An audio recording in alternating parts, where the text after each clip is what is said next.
السلام عليك يا أبا عبد الله. بسم اللہ الرحمن الرحیم. السلام علیکم. خواجہ غریب نواز سلطان الہند نائب رسول عطائے رسول حضرت خواجہ معین الدین حسن سنجری چشتی سلطان بیلی اپنے اشعار میں لکھتے ہیں: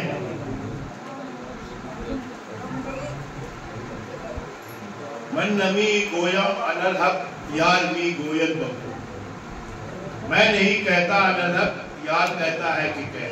یہ پوری ایک منقبت ہے، غزل ہے، جس میں آپ نے کہا کہ اگر کوئی سننے والا نہ ہو، اے معین الدین اگر کوئی سننے والا نہ ہو تو در و دیوار کے سامنے کھڑے ہو کر سناؤ اور ذکر یاد کرتے رہو. اور اسی کو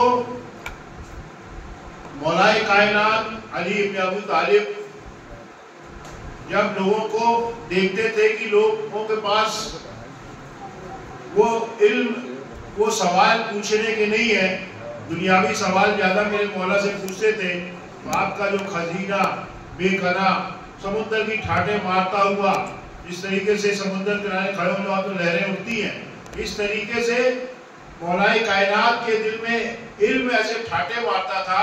تو آپ جا کے کنویں کے پاس کھڑے ہو جاتے رہو، سارے جو باتیں ہیں، جو راز ہے، جو ذکر الہی ہے، وہ کنویں میں کرتے تھے.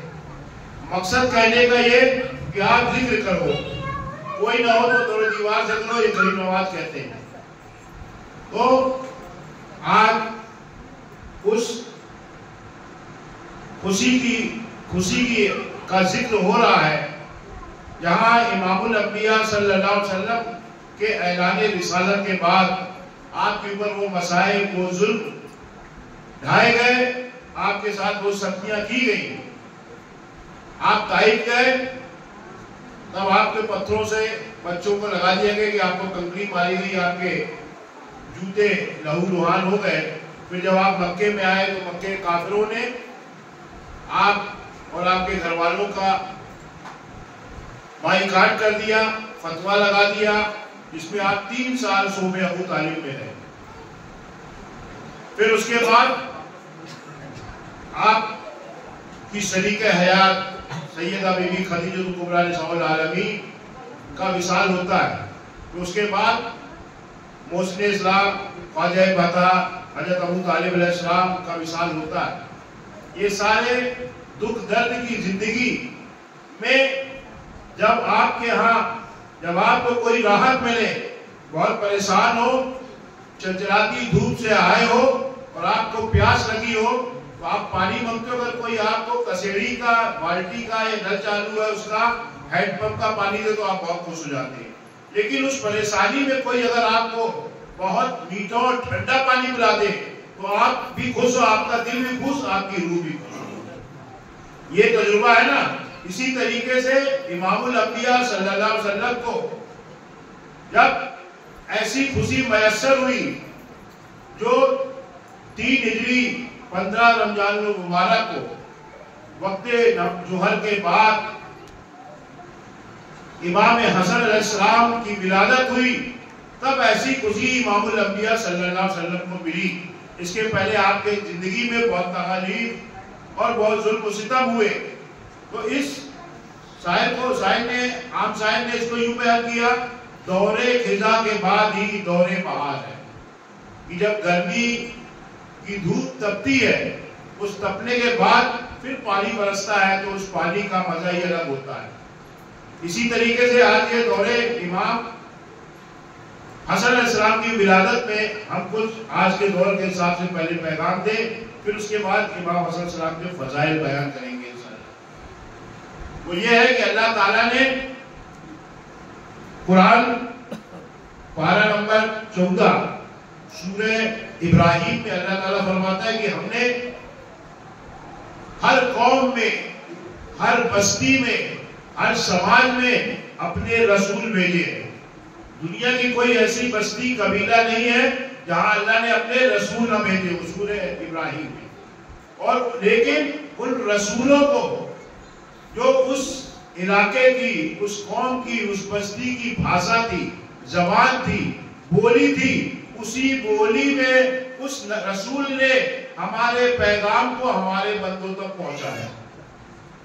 بھائی ابھی اپن سن رہے ہیں, اپن اچھی اردو بول پاتے ہیں, اچھی ہندی بول پاتے ہیں, فارسی اور عربی دور کی بات ہے, لیکن اگر کوئی آ کے ابھی اپنے سامنے آ جائے, سلام دعا کرے, اس کے بعد ملیالم میں بہت اچھی بات کرنے لگے, تو کتنے لوگوں کو سمجھ میں آئے گی؟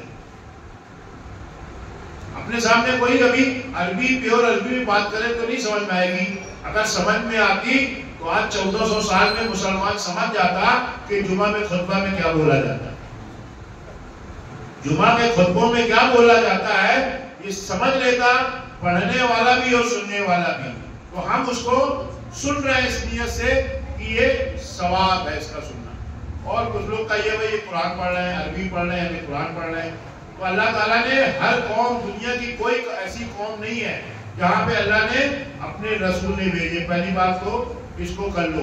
اور دوسری بات یہ کہ جس علاقے میں جو بھاشا, جو زبان, جو بولی بولی جاتی تھی, اللہ قرآن میں فرما رہا ہم نے اس رسول کو اسی زبان میں مبعوث فرمایا تاکہ وہ ہمارے پیغام کو ہمارے بندوں تک پہنچائے, تاکہ وہ بات ان کے سمجھ میں آئے. تو جو جس بھاشا کو بولتا ہے, جانتا ہے, تو اس سے بات کی جاتی ہے تو اس کو بات کرنے اور سننے میں کوئی تکلیف نہیں ہوتی. پھر اللہ تعالیٰ نے فرمایا کہ ہم نے اس رسول کو اس کی شریعت عطا کی. تو ہر قوم میں ایک نبی آئے, اور یہ امام الانبیاء جب آئے عرب میں آئے, تو عرب میں کون سی بولی چلتی رہی؟ عربی چلتی رہی. اس لیے اللہ نے اپنے قاعدے قانون کے مطابق جس جگہ بھیجا اسی کی زبان پہ اپنے رسولوں کو, نبیوں کو بھیجا. تو امام الانبیاء کو اللہ تعالیٰ نے عربی میں بھیجا. اب عربی میں کائنات کے مالک کو اللہ کہتے ہیں, لیکن جس رسول نے سنسکرت میں جا کے اللہ کے پیغام کو دیا ہوگا تو اس میں اللہ کو کیا کہا ہوگا؟ اللہ کو کہا ہوگا نا بھائی ایشور ہے, پربھو ہے. انگریزی والوں کے سامنے والے گاڈ ہے. تو ہر رسول نے اللہ کو اس بھاشا کے ساتھ نام لے کے پکارا. اور پھر آگے قرآن میں اللہ کہتا ہے کہ اے ایمان والو, اے لوگو کہو کہ ہم ایمان لائے کس پر؟ باللہ پر ایمان لائے. نعرہ رسالت یا رسول اللہ, نعرہ حیدری, نعرہ خیبری.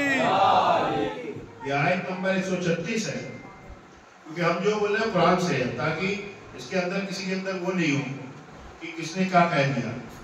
اللہ کہتا ہے یوں کہو ہم ایمان لائے باللہ پر. لفظ اللہ نہیں ہے یہاں پہ, لفظ ہے باللہ پر. ہم ایمان لائے باللہ پر, اور اس پر جو ہماری طرف رسول اللہ پر قرآن نازل کیا گیا, اور ابراہیم علیہ السلام پر, اور اسماعیل علیہ السلام پر, اور اسحاق علیہ السلام پر, اور یعقوب علیہ السلام پر, اور ان کی اولاد جو کتاب و صحیفے تو نے عطا کیے گئے, اور حضرت موسیٰ علیہ السلام پر, حضرت عیسیٰ علیہ السلام پر جو عطا ہوئے, یعنی کتاب و صحیفے عطا کیے گئے باقی تمام نبیوں پر رب کے پاس سے, ان میں سے ایمان لانے میں ہم کسی کو فرق نہیں کرتے. یہ ایمان کی قرآن کے حساب سے ایمان کی دلیل ہے, ایمان کی پریبھاشا ہے کہ ہم تمام نبیوں پر ایمان لائیں گے اور کسی کے ایمان لانے میں فرق نہیں کریں گے.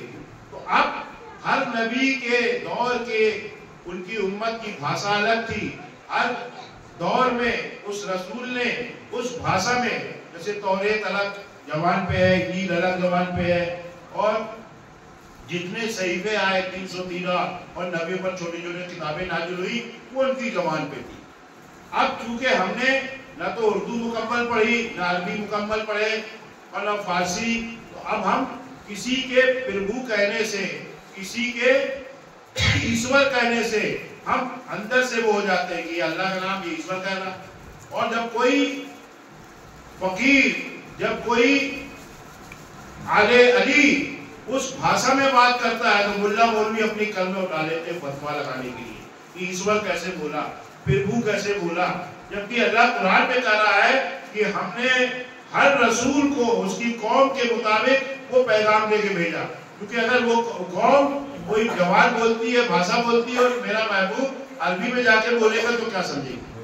اس لیے مولا کائنات نے کہا جب کسی سے دین کی بات کرو، جب کسی سے دین کی بات کرو تو یہ دیکھ لو اس کا علم کیسا ہے، یہ انگلش میڈیم سے پڑھا ہے، ہندی میڈیم سے پڑھا ہے، اس کے مطابق اس سے بات کرو، نہیں وہی حال ہوگا جو ہماری قوم کا 1400 سال سے ہو رہا ہے کہ ہم جمعہ میں بھاگتے تو بہت تیز ہیں خطبہ سننے کے لیے، تمام دو جانو بیٹھ جاتے ہیں، لیکن آج تک نہ سمجھے نہ سمجھنے کی کوشش کیے کہ یہ خطبہ میں خطیب کیا کہہ رہا ہے۔ تو آج یہ دور ہے کہ ہر امت کے پاس ایک رسول اور ایک نبی ہے۔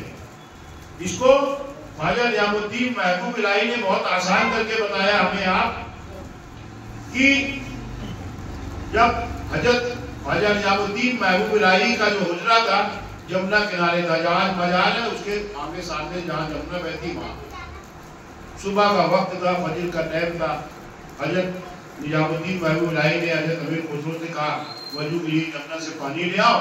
حضرت خواجہ امیر خسرو چشتی رحمۃ اللہ علیہ گئے پانی لینے تو وہاں دیکھیں کچھ عورتیں شیو جی کو پانی چڑھا رہے ہیں، جل چڑھا رہے ہیں، کچھ لوگ سورج دیو کو جل چڑھا رہے ہیں، اپنے الگ الگ طریقے سے پانی کے حساب سے پوجا پاٹ کر رہے تھے۔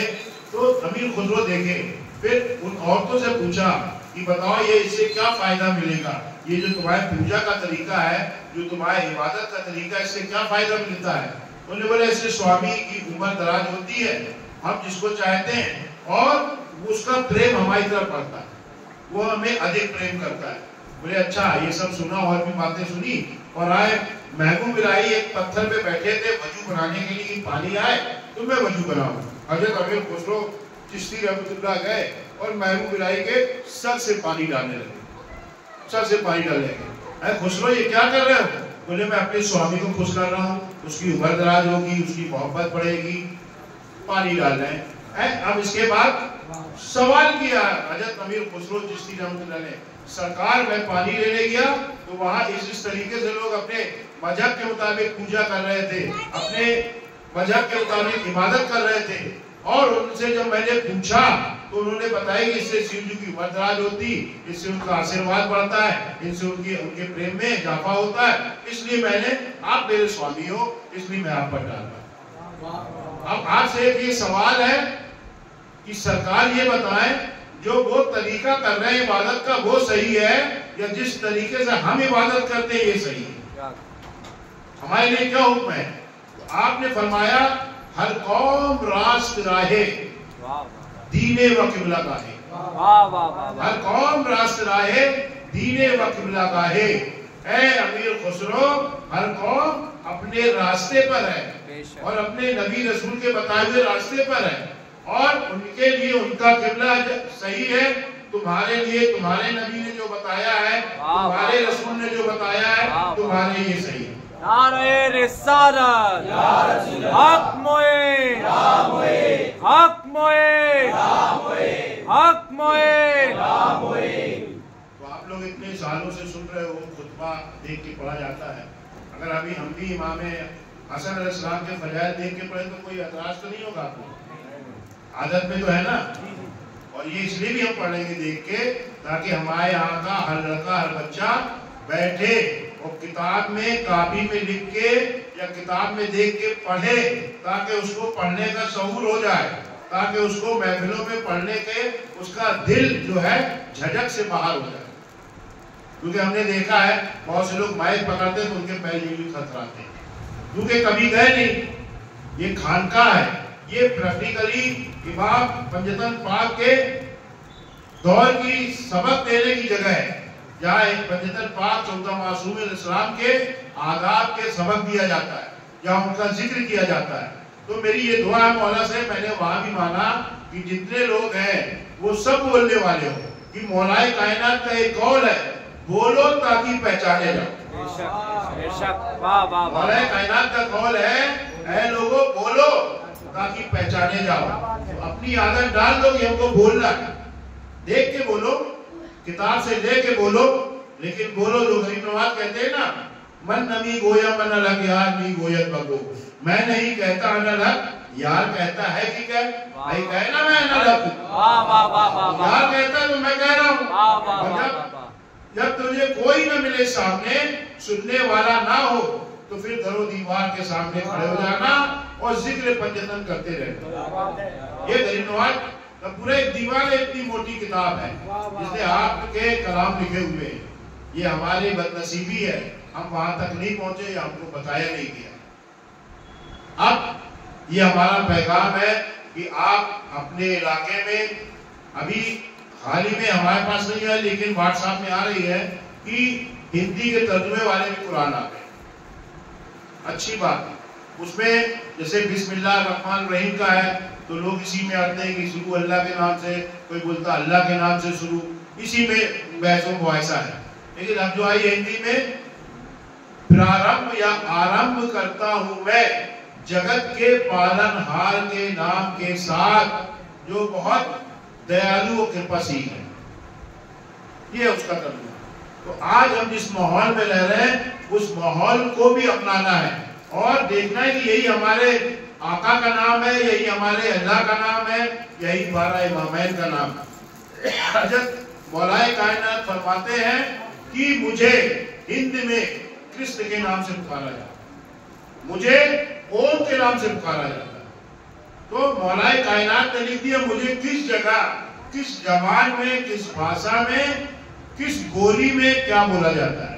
اللہ تعالیٰ نے قرآن میں 2 جگہ فرمایا کہ راہ الاسماء الحسنی، کہ جتنے اچھے نام ہیں سب میرے ہیں۔ اب جو بھی مذہب کا آدمی اس کی تعریف کرتا ہے تو وہ اپنے مذہب کے حساب سے سب سے اچھے نام لیتا ہے، واہ واہ واہ واہ، سب سے اچھے نام لیتا ہے۔ آپ کیا بولتے ہو؟ لا الہ الا اللہ، جس کے معنی کیا ہے؟ پوچھ اس لیے لیتے ہیں کہ تاکہ آپ کا وہ بولنے اور سننے اور بتانے کا وہ نکل جائے۔ لا الہ الا اللہ کے کیا معنی؟ اللہ کے سوا کوئی معبود نہیں ہے، کوئی عبادت کے لائق سوائے اللہ۔ اور وہ جو کہہ رہے ہیں ایشور کے لیے، وہ بھی تو یہ کہہ رہے ہیں کہ وہ صرف ایک پرکاش ہے، وہ ایک نور ہے۔ ایشور کیا ہے؟ ایک نور ہے، ایک پرکاش ہے، جو بن قدم کے چلتا ہے، جو بن ہاتھ کے چھوتا ہے اور بن آنکھ کے دیکھتا ہے۔ وہی تو تم بھی کہہ رہے ہو قل هو اللہ احد اللہ الصمد، ہے نا، کہ وہ جسم جسمانیت سے پاک ہے، وہی چیز تو وہ کہہ رہے ہیں۔ تو لا الہ الا اللہ اور اللہ تک کی وحدانیت میں وہ آپ کے ساتھ کھڑے ہیں۔ اس لیے انہیں کافر نہیں کہا گیا، انہیں اللہ نے مشرک کہا کہ بتوں کا سہارا لیتے ہیں۔ لیکن اللہ نے قرآن میں اپنے محبوب سے بولا ہے میرے محبوب ان بت پوجنے والوں سے پوچھو کیا تم ان بتوں کو خدا مانتے ہو؟ تو جب پوچھا گیا ان سے، انہوں نے بولا نہیں ہم انہیں خدا نہیں مانتے، ہم انہیں خدا کے ہاں سفارش کرنے والا مانتے، ہم انہیں خدا کے ہاں ہماری سفارش کریں گے کہ ہم تیری پوجا کرتے رہے، ہم تیری عبادت کرتے رہے۔ تو جب ہم اس ماحول میں آنے والی نسل کو ڈھلنا پڑے گا کہ ہمیں جو اورنگزیب کا بیٹا تھا دارا شکوہ، وہ قرآن کے معنی کو سنسکرت میں کر رہے تھے۔ کیا کر رہے تھے؟ قرآن کا ترجمہ سنسکرت میں کر رہے تھے کہ وہاں کے ملا مولوی بولا رہے سنسکرت میں قرآن کیسے ہو سکتا ہے؟ تواریخ کے مطابق جب چھپائی چلی تو 300 سال قرآن اور اسلامی کتابیں نہیں چھپی فرقوں میں کہ یہ ہاتھ سے لکھنے والی ہے، یہ مشین سے کیسے چھپی؟ تو ہم پیچھے ہو گئے۔ پھر اب ان کو ہم کہہ رہے ہیں کافر، قرآن انہیں کافر نہیں کہا، قرآن انہیں مشرک کہا، اور یہ بھی قرآن میں آ گیا کہ یہ اس کو اپنا سفارشی مان رہے ہیں، اس کو خدا نہیں مانتے۔ جس طریقے سے آپ کے یہاں سبھی ہے ایسے ان کے یہاں یہ، ٹھیک ہے نا؟ اب جو لوگ نادان ہیں، جیسے اپنے یہاں نادان ہیں، جو اپنے یہاں سبھی کو نہیں مان رہے، فتوے لگا رہے ہیں، اور جو اہل بیت اطہار کی تعریف کر رہا اس میں فتوے لگا رہے ہیں، وہ کتنا بڑا عالم ہے، اگر ہم سے آگے چلا جا رہا تو اس کو فتوے ڈال کے اس کو کھینچ لو۔ تو آج ہم کو اس لائن میں جو آج کا دور ہے ان بھاشاؤں کو کرنا چاہیے۔ اب اللہ کے رسول نے کہا نا اب آپ لوگ کے لیے بات ہے کہ اللہ کے رسول نے کہا کہ لا الہ الا اللہ، تو اپن کس کے کہنے پہ کہہ رہے لا الہ الا اللہ؟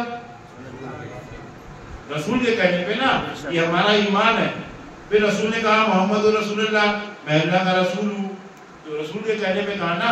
رسول نے کہا 7 آسمان ہیں، دیکھ تو نہیں رہے اپن کو 7 آسمان، رسول کے کہنے سے مانے۔ آسمان میں عرش اعظم ہے، رسول کے کہنے سے مان رہے۔ وہاں فرشتے ہیں، ایسے دوری شکل میں ان کے پروبار ہے، آپ اللہ کے رسول کے کہنے پہ مان رہے نا۔ رسول اللہ نے کہا جنت ہے، مان رہے ہو؟ رسول اللہ نے کہا دوزخ ہے، مان رہے ہو؟ رسول اللہ نے کہا مرنے کے بعد دوبارہ زندہ کیے جاؤ گے، مان رہے ہو؟ رسول اللہ نے کہا کہ میدان محشر میں حساب کتاب ہوگا، مان رہے ہو نا؟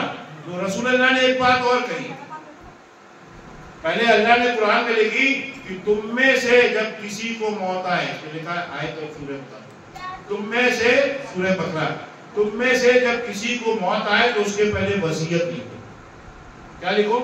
وصیت، اپنے مال خیر کی وصیت لکھو کہ میرے بعد میرے اس وراثت کا کون جواب دار ہے، کون ہے، کیا ہے، یہ لکھو۔ اس ٹائم یہ فرض تھی۔ اس کے بعد سورہ النساء میں اللہ نے سیدھے آیتیں نازل کر دی کہ مرنے کے بعد بیٹے کا یہ حصہ ہوگا، بیٹی کا یہ حصہ ہوگا، بیوی کا یہ حصہ ہوگا، اور تمہارے چاچا کا یہ حصہ ہوگا، خالہ کا یہ حصہ ہوگا، اور ماموں کا، یہ ممانی کا، آپ کے جو نوکر اس کا یہ حصہ ہوگا، آپ کے پڑوسی کا یہ حصہ ہو گیا۔ تو اللہ نے ایک کب کہ وصیت نہیں کر رہے، لیکن ہم نے سب کر دیا۔ لیکن یہ جو وصیت تھی سورہ النساء میں اللہ نے ہمارے عمل کے لیے کہا۔ اب ملا اس کو کھڑے ہو کے اللہ کو سنا رہا، یا اللہ جب بارش ختم ہو جائے تو بڑے لڑکے کو اتنا دینا، چھوٹے کو اتنا دینا، بھائی کو اتنا دینا، بہن کو اتنا دینا، ماں کو اتنا دینا۔ یہ کیا ہے؟ اس لیے کہ ہم قرآن کو ثواب کی کتاب سمجھ کے اتنا بھی بھول گئے۔ قرآن کہتا ہے سورہ قرآن 6ویں پارے میں کہتا ہے کہ اے لوگوں نماز کے پاس اس وقت تک نہ آنا جب تم نشے کی حالت میں، تو نشے کی حالت میں نماز کے پاس مت آنا۔ تو نشہ شراب بھر کو نہیں کہتے، نشہ گانجے کو نہیں کہتے، نشہ دنیاوی نشہ بھی ہوتا ہے۔ بھائی کسی کو گاڑی خریدنے کا نشہ ہے، کسی کو مکان بنانے کا نشہ ہے، کسی کو شادی کرنے کا نشہ ہے، تو آدمی کے ذہن میں وہ رات دن گھومتا رہتا ہے۔ اب جب وہ کھڑا ہوا اور اللہ کہتا ہے جب تک نماز نہیں پڑھنا، جب تک جو کچھ تم پڑھ رہے ہو اس کے معنی نہ سمجھو۔ یہ آیت ہے قرآن کی، جب تک تم جو پڑھ رہے ہو اس کے معنی نہ سمجھ لو، جب تک نماز کے قریب مت جانا۔ اب آپ نماز کے لیے کھڑے ہو گئے، دل و دماغ کہیں لگا ہے، سورہ فاتحہ پڑھ لیا۔ سورہ فاتحہ ہے کیا؟ اس میں اللہ کیا ارشاد فرما رہا؟ پھر سورہ قل هو اللہ پڑھ دی آپ نے۔ قرآن کہہ رہا جب تک اس کو سمجھو نہیں جو تم قرآن جو نماز میں پڑھ رہے ہو، تو نماز میں تو اپن یہی پڑھ رہے ہیں نا سورہ فاتحہ اور ایک کوئی سورہ، تو اللہ کہہ رہا جب تک اس کو سمجھو نہیں تو آؤ نہیں۔ آدمی کہتا ہے دیکھو گاڑی دیکھو اور آپ کو وہاں تک جانا ہے اسٹیشن تک، آدمی پوچھتا گاڑی چلاتے بنتی ہے، اچھے سے بنتی ہے، کس کی چلائے؟ جب پورا مطمئن ہوتا تب گاڑی دیتا ہے، اس لیے نہیں دے رہا کہ منع کر رہا بھائی تم کہیں بھڑا دو، ہاتھ پیر ٹوٹ جائے تمہارے گھر والے ہم کو بولے۔ تو اللہ کہہ رہا ہے یہ نماز ہے، گاڑی تو پھر خرید لو گے، گاڑی تو پھر بن جائے گی، لیکن یہ نماز ہے۔ اللہ کہہ رہا ہے جو اس میں پڑھتے ہو جب تک اس کے معنی مفہوم سے واقف نہ ہو تو اسے پڑھو نہیں، ٹھیک ہے نا؟ یہ اللہ فرما رہا۔ پھر اللہ نے کہہ دیا بھائی کہ نماز جو ہے وہ آپ کو جنت نہیں لے جائے گی، وہ آپ کو بخشوائے گی نہیں۔